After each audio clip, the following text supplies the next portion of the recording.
Bon après-midi. Après les titres, voici notre journal. Le président Bachar al-Assad a promulgué le décret législatif numéro 26 de l'an 2015 sur la réglementation de l'action de l'établissement public de l'habitat.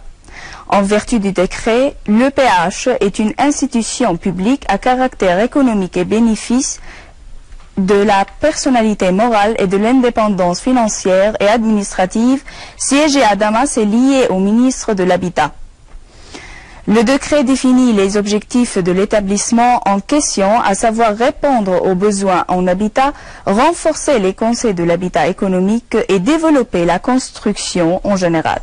Il s'agit également de participer au plan quinquennal du secteur de l'habitat et s'occuper des projets de logement consacrés aux classes sociales des bas revenus.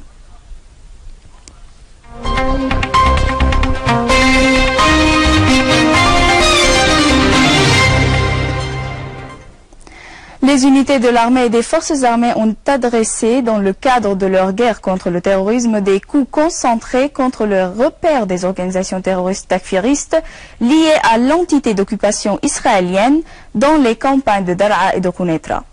Alors que des repères des terroristes de Daesh ont été détruits aux alentours de l'aéroport militaire de Deir ez-Zor, une source militaire a indiqué à ce sujet que les unités de l'armée et des forces armées ont détruit des repères des terroristes de Daesh dans les alentours de l'aéroport militaire de Deir ez-Zor et dans les quartiers d'Ajoubela et Al-Sina, abattant et blessant des éléments terroristes.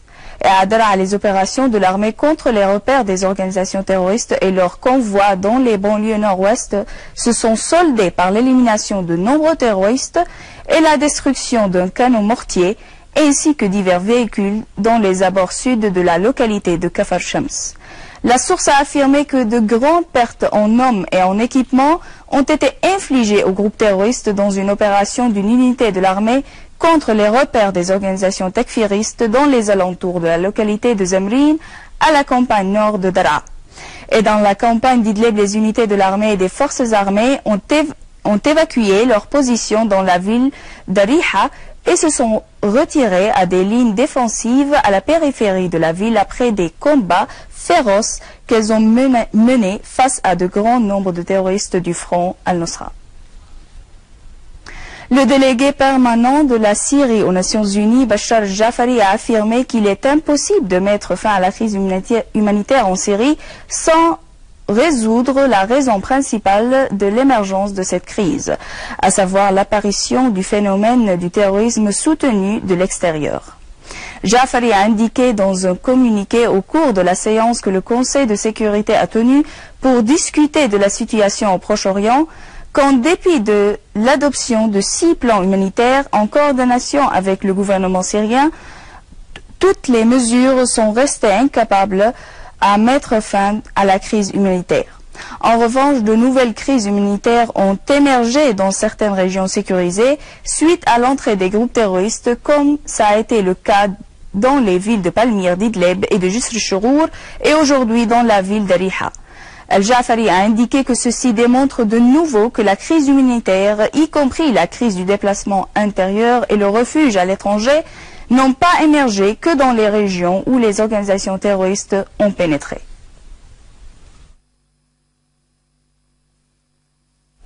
Le ministre russe des Affaires étrangères, Sergei Lavrov, a affirmé qu'il faudrait résoudre les problèmes du Proche-Orient en se basant sur un dialogue national global, soulignant que le danger de l'organisation Daesh constitue un danger à la sécurité et à la stabilité du Proche-Orient et du monde, et qu'il faudrait intensifier les efforts de la lutte contre le terrorisme.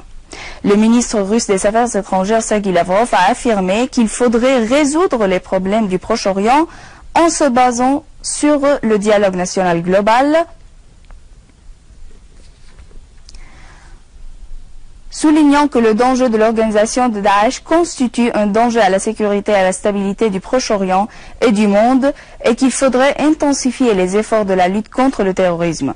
Lavrov a précisé au cours d'une conférence de presse à Moscou que son pays œuvrait à résoudre les crises de la région, dont la crise syrienne, conformément au principe qu'il est impossible de déterminer le destin d'un quelconque pays qu'à travers son peuple.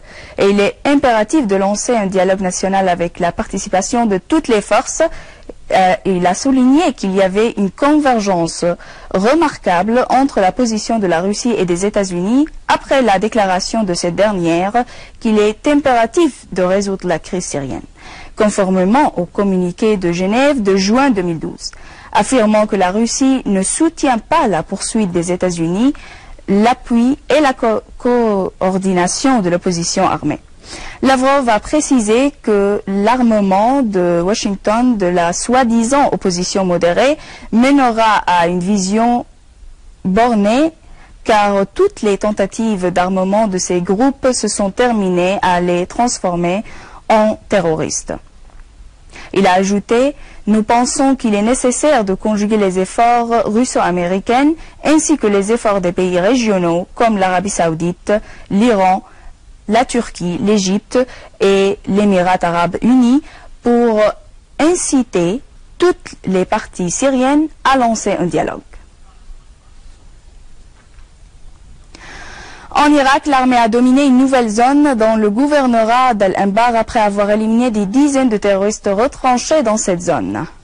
Le porte-parole du commandement des opérations de Bagdad indique que les forces irakiennes épaulées par l'armée de l'air ont réussi à libérer du contrôle de Daesh la zone étendue entre le pont Shiha et Nazem Tarsim.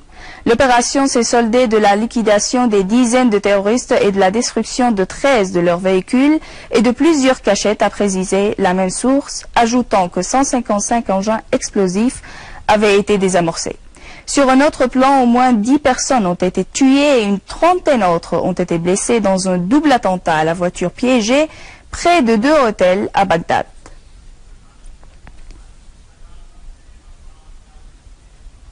À la fin de ce journal, on rappelle des principaux titres. Le président Al-Assad promulgue un décret stipulant la réglementation de l'action de l'établissement public de l'habitat. Élimination des terroristes de Daesh à Deir ez-Zor et opérations militaires contre le front Nosra à Daraa et Quneitra. Lavrov affirme la nécessité d'intensifier les efforts de lutte antiterroriste. Je vous rappelle que vous pouvez consulter notre site internet syriaonline.sk pour revoir ce journal et davantage d'informations. Merci de nous avoir suivis. Bon après-midi.